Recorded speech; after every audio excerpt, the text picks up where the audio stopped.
bienvenidos a un episodio más de Futuro Crudo, el lugar en donde el fútbol y el mundo se chocan como un tacle.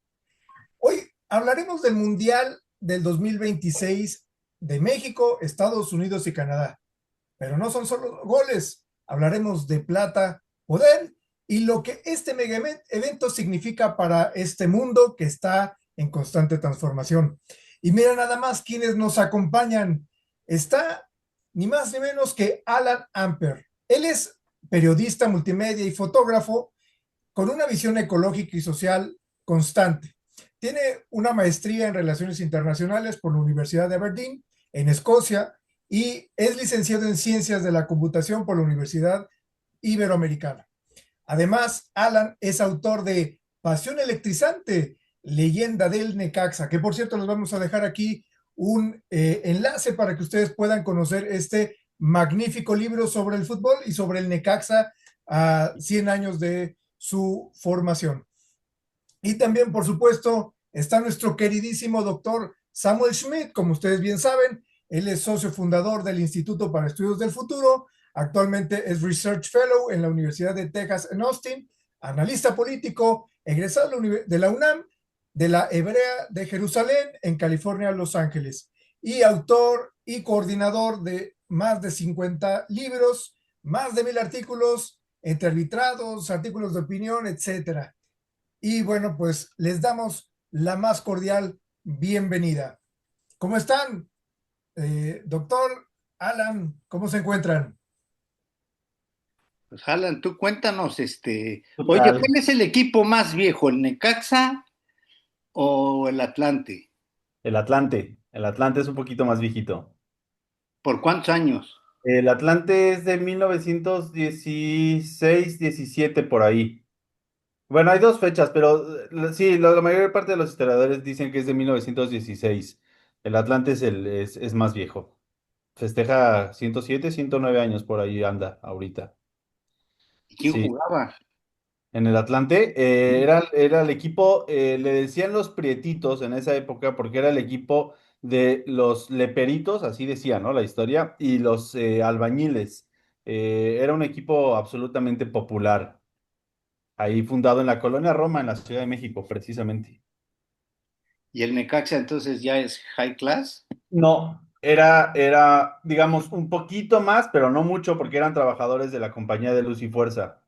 En esa época el fútbol no era profesional, así que los jugadores del Necaxa trabajaban en las mañanas en la compañía de luz, probando, no sé, resistencias, y en la tarde ya entrenaban para jugar la liga.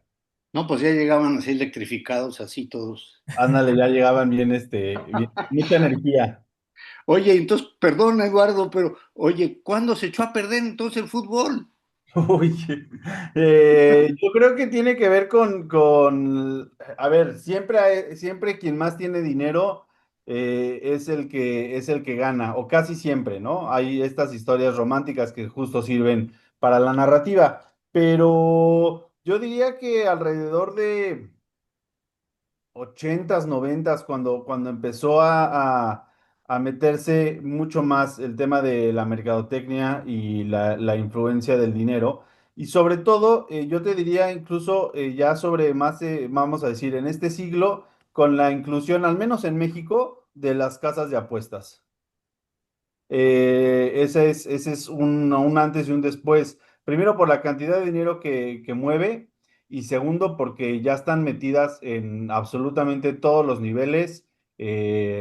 Incluso hubo un par de suspensiones hace poco, un par de meses con dos jugadoras del fútbol femenil en la primera división del fútbol femenil mexicano por arreglo de partidos. En una tercera división también. Entonces, las apuestas han sido ya, digamos, lo último que le han dado en la torre al fútbol. Estas apuestas del Grupo Caliente, ¿no? De Carlos Jan González, todos ellos. Sí, que además pues tiene ese asterisco, ¿no? De dónde vienen los recursos para que Caliente, el casino, tenga tanto dinero, ¿no? Que además, ahora sí que permitirán la referencia a otro deporte que es béisbol, pero ellos pichan, cachan, batean, son el umpire, ¿no? Tienen son patrocinadores de la liga, patrocinadores de, si no me equivoco, voy a decirte entre 12 y 14 equipos de la liga mexicana. Ok. Son dueños de dos equipos, tienen una televisora en internet. No sé si algo me falta. Y bueno, o sea, eso es todo bajo este paraguas de dónde salió el dinero de los Hank, ¿no? Y del papá. Y bueno, las fechorías que hicieron en Tijuana, en el Estado de México, etcétera. En todos lados. Sí, Cancún, si no me equivoco, también, ¿no? Alguna vez. Yo creo que se les robaron, fíjate, en realidad México es territorio Hank, no Telcel, es territorio Hank. Así Oye, es. fíjate ahorita que estás diciendo esto. En una ocasión estaba yo esperando un tren en Israel y me encontré ahí un periódico y lo abro y era la sección deportiva. Y Ujú, resulta que un juez acababa de castigar al campeón goleador de no sé qué equipo porque se vendió con la mafia rusa para que perdieran el juego.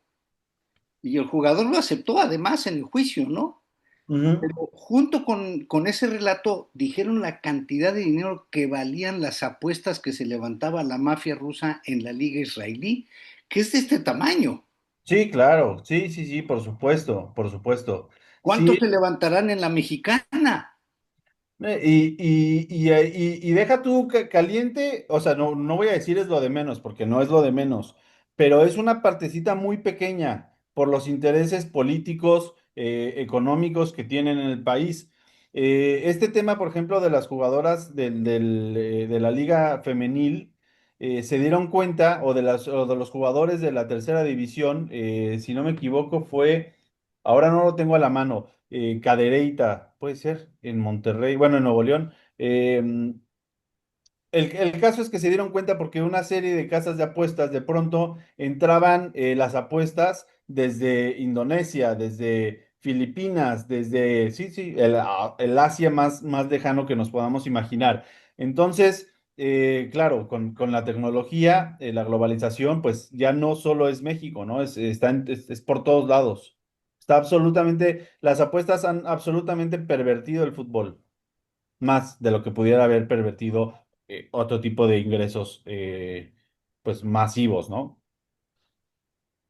Y entonces, ¿qué papel han jugado las casas de apuestas para asignar las sedes del Mundial?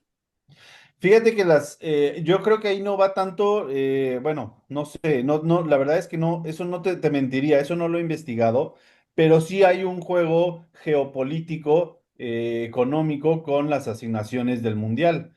Y mucha gente cree que, por ejemplo, el mundial de 2006, que ahora ya se ve lejano, son 20 años, pero no es tan lejano en términos futbolísticos. Ese mundial, la asignación de Alemania ya estuvo corrompida, ¿no? Por dinero. ¿Se acuerdan que hace un par de años, hace más o menos 10 años, hubo un poquito menos esta investigación del FBI y agarraron a varios de la FIFA? La realidad es que el FBI se puso a investigar a la FIFA y a la CONCACAF, que es la Federación de Centro, Caribe y Norteamérica, porque la asignación del 2022 no fue para Estados Unidos, fue para Qatar. Ya estaba en realidad convenido que iba a ser para Estados Unidos y a la hora se les voltearon. Los gringos se enojaron y dijeron, ah, pues mira, vamos a ver quién fue el que traicionó, el que no votó, quién recibió más dinero por aquí, por allá, y de ahí nace esa investigación, ¿no? No es que esta asignación de Estados Unidos sea limpia. Por darte otro ejemplo, para el 2030 se supone que históricamente en las reglas, no sé si, no recuerdo si están escritas o no, pero para asignar los mundiales generalmente es un país en Europa o una sede en Europa, independientemente de si es uno o dos países, porque ya cuesta cada vez más dinero organizarlo, y luego te turnas, ¿no? Uno en América, uno en bueno, en Norteamérica, uno en Sudamérica, uno en Asia, entonces es Europa, otra confederación, Europa y otra confederación. La FIFA, Gianni Infantino, que tiene pues estos nexos, ¿no? Con Trump, está pegadito con Trump, ahora lo vemos con el Mundial de Clubes, que se va a iniciar en unos días, ya en junio. Primero se organizó para que Qatar recibiera, bueno, también con Blatter desde antes, ¿no? Pero Gianni Infantino ya estaba ahí.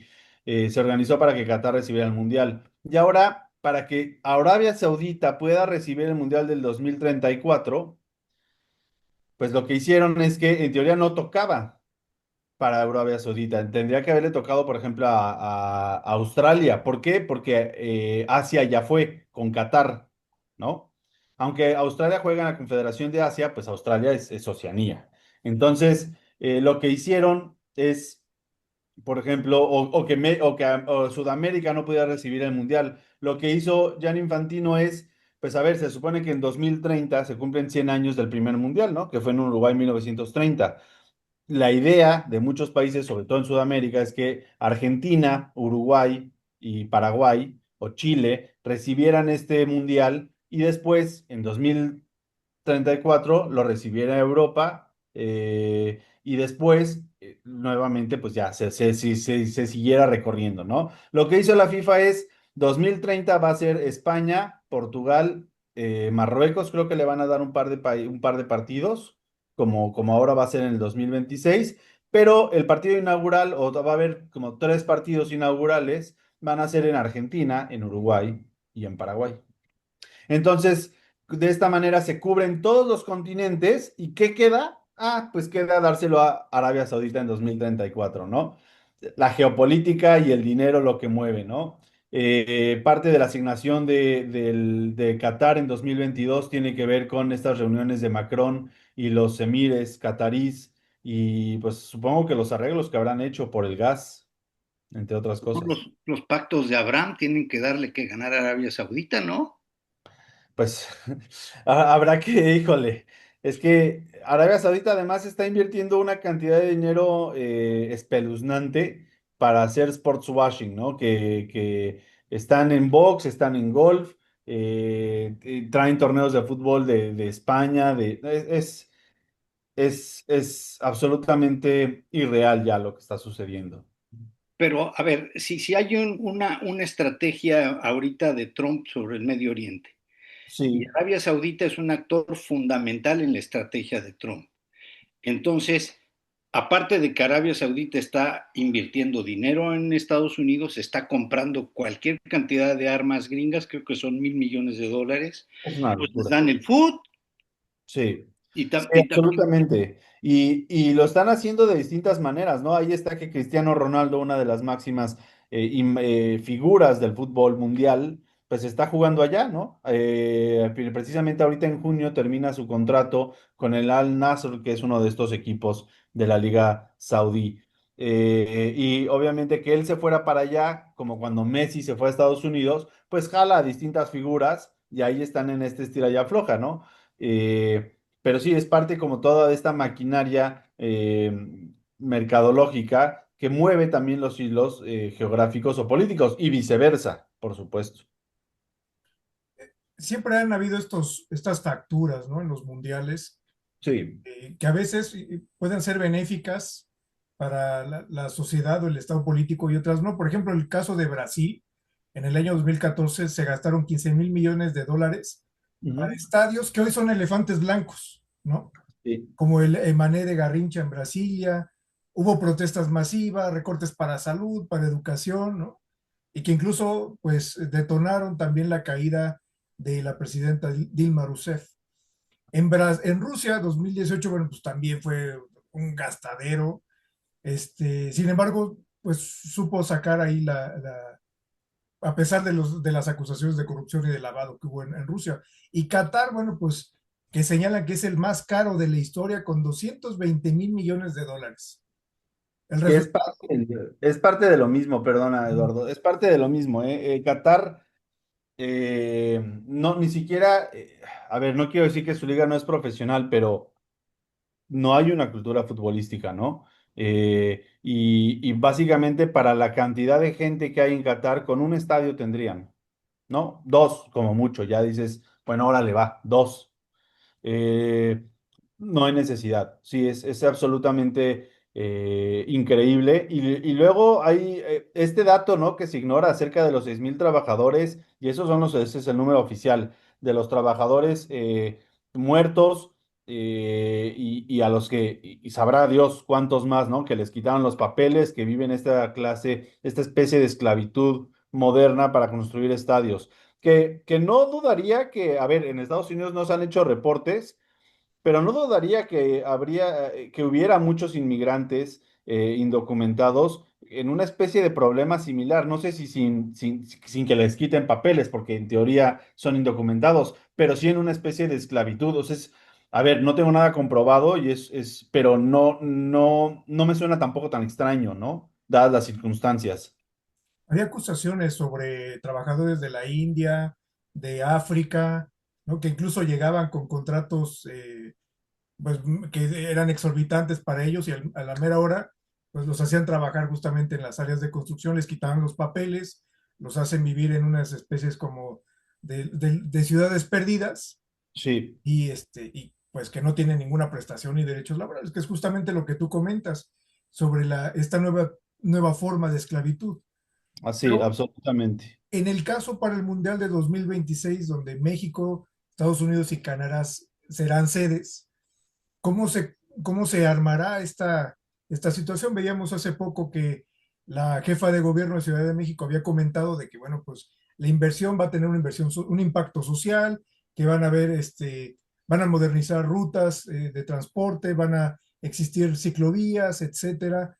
Pero el momento quizás no sea el óptimo, ¿no? Para aventurarnos a algo así, especialmente en esta zona de México, Estados Unidos y Canadá, donde incluso el Tratado de Libre Comercio está, está temblando.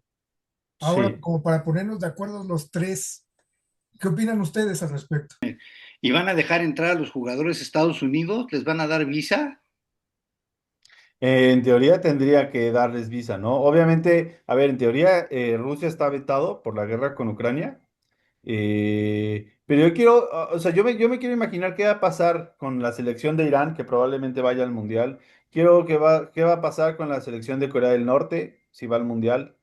¿Qué va a pasar con este tipo de selecciones que, pues históricamente y actualmente tienen este conflicto político, ¿no? Que obviamente no necesariamente quiere decir que se tenga que reflejar en los jugadores, ¿no? O a ver, Cuba, no va a ir al Mundial Cuba, no va a suceder, pero ¿qué pasaría, ¿no? O Venezuela, es muy difícil que vaya a Venezuela. Sí tiene posibilidades de ir por primera vez a su mundial, porque también ahora ya son 48 selecciones en lugar de 32 para este mundial con lo que eso implica, ¿no? Entonces, es una muy buena pregunta. No sé qué va a pasar con las visas y también con los aficionados de esos países que se trasladen a Estados Unidos.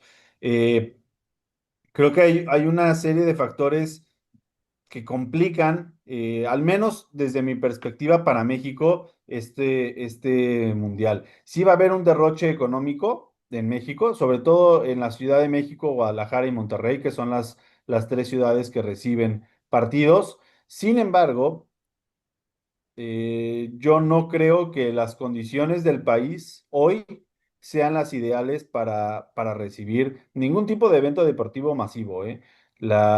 Empezando por la inseguridad y si me sigo con algo como, digamos, no lo quiero llamar superficial, pero lo primero que me viene a la cabeza es el tema del agua. ¿Cómo Monterrey va a recibir a tanta gente creo que si no me equivoco son 7 partidos.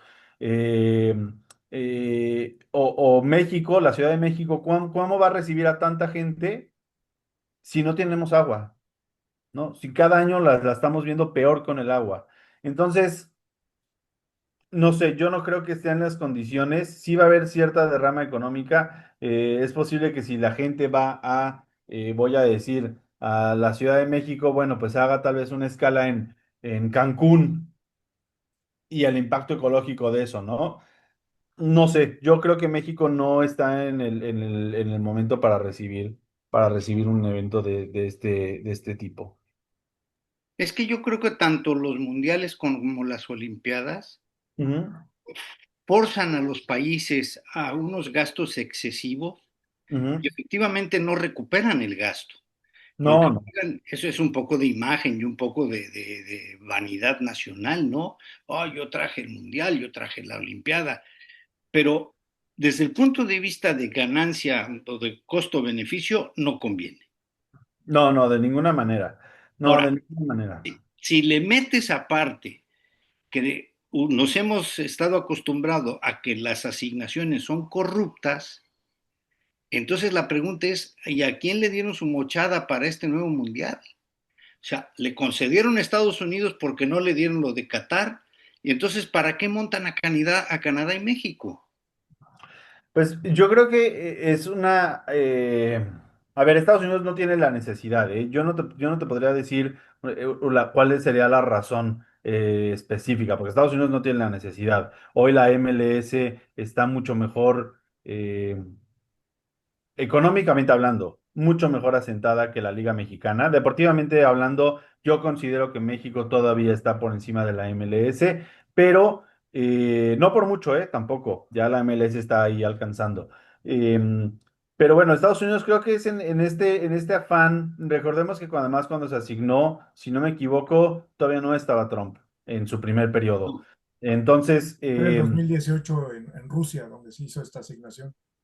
sí, entonces podría ser que haya esta especie de como decir, bueno, a ver, vamos juntos, somos amigos, vamos a hacer algo en conjunto. Segundo, a ver, una especie muy entre comillas, porque la cantidad de partidos que recibe Canadá y México es mínima contra la cantidad de partidos en Estados Unidos, pues de abaratar costos y de redistribuir gente. Y también, si no lo queremos ver como del lado amistoso, políticamente hablando, pues es una manera de decirle a Canadá y a Estados Unidos, perdón, a Canadá y a México, de parte de Estados Unidos, como a ver, vamos a hacer esto en conjunto, pero ustedes van a, no, eso es como apretar, ¿no? A darle un pellizco a ambos países y decirles, bueno, a ver, yo te doy esto, pero tú vas a mover por aquí, ¿no? En materia de seguridad, tú vas a mover por aquí en materia ahora que está de moda los aranceles, tú vas a mover por aquí la producción de no sé qué ¿no? Entonces, no es nada más, no es nada más, porque sí. Ahora, ¿a quién le dieron lana? ¿Con quién se mocharon? Más bien es qué personajes han dejado de investigar o a qué personajes ya no encerraron, ¿no? A partir de la otra investigación del FBI. Ya. Este Oye, yo me quiero, será, perdón. perdón, perdón, Eduardo. Sí, nada más, bueno, ya para cerrar, este será el mundial más grande de la historia. No solamente en términos, el número de equipos, sino la cantidad de personas que se espera que vayan a circular en estos tres países para ver el mundial. Sí, ¿Cuál es su perspectiva sobre el futuro de este mundial? uf. A Yo ver, me quería meter otro elemento antes de esta pregunta, ¿me dejas? Adelante, Doc. Porque Canetti dice que cuando analiza el fútbol, dice, en el estadio la gente deja de ser persona y se convierte en masa. sí. Y la gente empieza a tener una conducta, un comportamiento totalmente distinto. Ujú. Y ahí, por ejemplo, los hooligans, que no es un fenómeno nuevo, ¿no? No, no. Es uno de los resultados bien importantes porque es una actitud prácticamente delincuencial al cobijo de la masa y Ujú. justificada por una gesta deportiva. Sí, Y eso a lo mejor habría que pegarlo con el hecho de que ahí sí se vale que te emborraches en las gradas, sí se vale que te atiborren de cerveza, etcétera, y lo demás. Este, hay universidades que no dejan su estadio porque les mete mucha lana a la venta de cerveza en los claro, juegos de fútbol. claro. Entonces, ¿qué es lo que llevó a esta descomposición en el comportamiento, no? Es decir, tú vas a saber mejor que yo, hay estadios vetados, ¿no? Por la violencia. Sí, a ver, y México tiene un pasado, y cuando digo pasado estoy hablando de un año, 2 años, ¿no? Con lo que pasó entre Querétaro y Atlas. Eh, pues tétrico, tétrico. Lo vimos el año pasado o antepasado, ya no estoy seguro cuál fue, con la Copa América en Estados Unidos también, ¿no? En la final, que Argentina, Colombia, también hubo problemas ahí entre aficiones.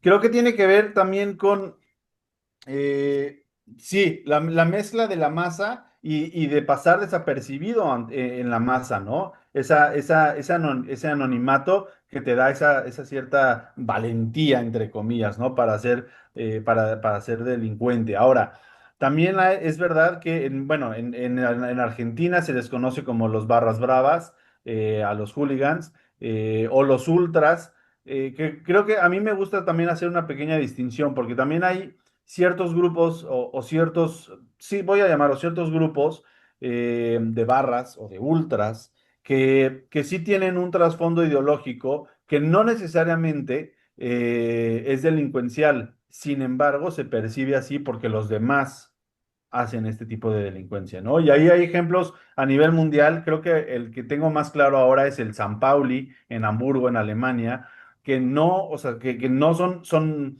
pues, vamos a decir, podrían ser unos ultras, pero tienen un sentido de izquierda, de apertura, comunitario, de trabajo en equipo, bueno, obviamente choca con este fútbol, ¿no? De mercadotecnia, de dinero, de casas de apuestas.